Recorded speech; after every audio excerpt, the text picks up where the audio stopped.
ராமேஸ்வரத்தில் விவேகானந்தர் மணிமண்டபம் செல்லும் சாலை கடந்த வாரம் வரை இந்த நிலையில்தான் காணப்பட்டது.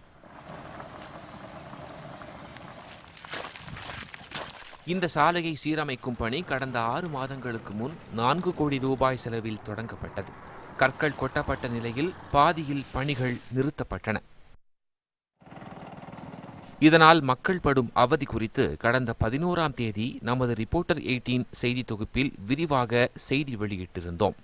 இதன் எதிரொலியாக மாவட்ட சுற்றுலாத்துறை அதிகாரிகளும் நெடுஞ்சாலைத்துறை அதிகாரிகளும் கிடப்பில் கிடந்த சாலை பணிகளை ஆய்வு செய்து சாலை அமைக்கும் பணியை தீவிரப்படுத்த உத்தரவிட்டதன் அடிப்படையில் சாலை அமைக்கும் பணி முடுக்கிவிடப்பட்டுள்ளது.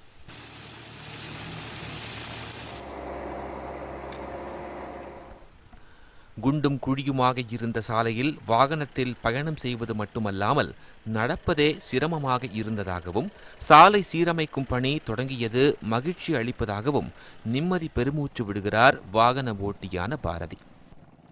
மக்கள் போக்குவரத்து கழகம் நம்ம டிராவல்ஸ் விஷயமாக போகிறப்போ ரொம்ப சிரமமாக இருந்துச்சு. மக்கள் சுற்றுலாத்துறைக்கும் பயணிகளுக்கு ரொம்ப சிரமமாக கிடந்துச்சு. இப்போ நியூஸ் 18 சேனலில் இருந்து நியூஸ் போட்டோன்னா கொஞ்சம் நல்லா இப்போ ஆய்வு பண்ணி நடவடிக்கை எடுத்துக்கிட்டு இருக்காங்க. இது வேகமாக செய்ய சொல்லி மக்கள் சார்பாக வேண்டி விரும்பி கேட்டுக்கிறோம். சாலையின் நிலைமையை செய்தியாக வெளியிட்ட நியூஸ் 18 தொலைக்காட்சிக்கு அந்த பகுதி மக்கள் நன்றி தெரிவித்துள்ளனர். இனியும் தாமதிக்காமல் சாலை பணியை விரைந்து முடிக்க வேண்டும் எனவும் அவர்கள் கோரிக்கை விடுத்துள்ளனர். ஒரு 7-8 மாதமாக சாலை வசதி குண்டும் குழியுமாக இருக்கிறது.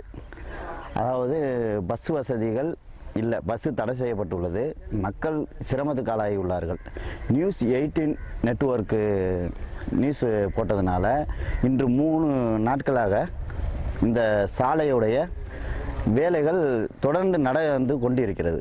இதை விரைவாக நடத்தி கொடுக்கும்படி தமிழக அரசு அதிகாரிகளுக்கு வேண்டுகோளாக தரவத்தோப்பு கிராமத்தின் சார்பாக நாங்கள் தெரிவித்துக் கொள்கின்றோம்.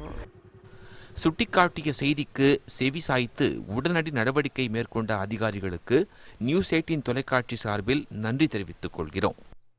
கடந்த 6 மாத காலமாக சாலை அமைக்கும் என்ற பெயரில் குண்டும் குழியுமாக காணப்பட்ட குந்துகளின் சாலை குறித்து நாம் ஒரு செய்தி தொகுப்பாக வெளியிட்டோம். இந்த செய்தி தொகுப்பிற்கு பின்பு மாவட்ட அரசு அதிகாரிகள் இந்த சாலை பணிகளை ஆய்வு செய்த பின்பு தற்பொழுது சாலை அமைக்கும் பணி தீவிரமாக நடைபெற்று வருகிறது. இதனால் சுற்றுலா பயணிகள் மற்றும் இந்த பகுதியில் உள்ள கிராம மக்கள் பெரும் மகிழ்ச்சியில் உள்ளனர். இந்த செய்தி வெளியிட்ட நியூஸ் 18 தமிழ்நாடு செய்திக்கு மிகவும் நன்றி தெரிவித்துள்ளனர். முதுகாலில் இருந்து பாலாஜி, நியூஸ் 18 தமிழ்நாடு.